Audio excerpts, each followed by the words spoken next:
Igihugu cyacu cy'u Rwanda, muri bakuru kundusha mwantera hamwe mwimbwira aho mwandagaye ku isi hose, ibyabayemo murabizi, muzi aho igihugu cyavuye kuva hasi kugera hejuru, kugeza aho kigeza. Urumva uzajya kuri interinete ukavuga ubugambo ngo Kagame ngo ubutegetsi ngo twabuhiritse ngo byarangiye, ukumva ko ibyo bintu birahirika ubutegetsi, ukumva ko araguhereza igihugu gutyo gusa. Sha pe muraciriritse, nanjye rwose ntimwanyobora. Umuntu ujya hariya akumvisha abantu ko ubuyobozi buhirimye, akabuhirikisha umunwa, uwo muntu urumva we yakuyobora? Hello guys, hello my people, it's your boy Kotinja, this is Kotinja TV show. Okay. Nanone rero nongeye kwitereka hano mu bizuru bya kamera ngira ngo tubane muri iki kiganiro. Uyu munsi nje gukora iki kiganiro ndiseriye cyane. Ndiseriye, narakaye ku buryo bitavugwa. Nyine nje hano guha gasopo abantu birirwa ku mbuga nkoranyambaga batera ubwoba abanyarwanda, badukura imitima. Ibyo byose bivugwa n'interahamwe zifuza ngo gufata u Rwanda. Iyi ni gasopo, ubu ni ubutumwa ku nterahamwe zifuza guhirika ubutegetsi bwa Paul Kagame zigafata igihugu. Ubu ni ubutumwa wa nterahamwe we, aho uri hose ku isi wifuza guhirika ubu butegetsi bwa Paul Kagame. Ubu butumwa burakureba. Igihugu ntabwo ari umugati umwana aririra ngo bawumuhe. Igihugu ntago bagitoragura mu muhanda, mu ibarabara ngo ugitoragure mu nzira. Igihugu kirarwanirwa.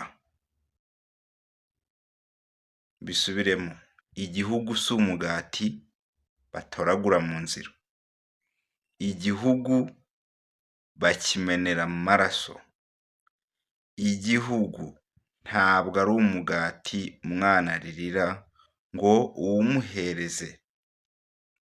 So His Excellency ahora bibwirira ati ubuyobozi bwanjye burakubangamiye rwose, urumva ushaka kubuhindura. Ntabwo nkubujije ko yababwiye ngo muzabanza mukureho Kagame ngo ryari. Ntabwo ababujije. Yaranababwiye ngo imbaraga nakoresheje mfata igihugu nimba muzizi, namwe mugende muzishake muze mufata igihugu nyine. Yabahaye urugero, arababwira ati ntabwo umworozi woroye inka yafata inka akayorora ikiri ntoya, akayorora igakura, akayibangurira, yabyara igeze aho atangiye gukama anywa amata, wowe ukaza ukavuga ngo iyo nka ngo yimpereze ngo gutyo gusa. So ashobora kuyiguha, ariko ibyo bintu bigira igiciro. Nko ku nka mwavugana nk'amafaranga n'urugero, wenda bigira igiciro, wikumva ko yayiguhereza gutyo gusa. None igihugu cyacu cy'u Rwanda, muri bakuru kundusha mwantera hamwe mwimbwira aho mwandagaye ku isi hose, ibyabayemo murabizi, muzi aho igihugu cyavuye kuva hasi kugera hejuru, kugeza aho kigeza. Urumva uzajya kuri interinete ukavuga ubugambo ngo Kagame ngo ubutegetsi ngo twabuhiritse ngo byarangiye, ukumva ko ibyo bintu birahirika ubutegetsi, ukumva ko araguhereza igihugu gutyo gusa. Sha pe muraciriritse nanjye rwose ntimwanyobora, umuntu ujya hariya akumvisha abantu ko ubuyobozi buhirimye, akabuhirikisha umunwa, uwo muntu urumva we yakuyobora akakugeza ku ki? Mufite imbunda zingana iki? Mufite abasirikare bangana iki bo guhirika igihugu cy'u Rwanda? Ko n'amahanga atuzi, aho tugiye hose ibyo dukorayo barabizi, mu butumwa bw'amahoro baratuzi. Mwebwe mufite imbunda zingana iki? Mufite abasirikare bangana iki?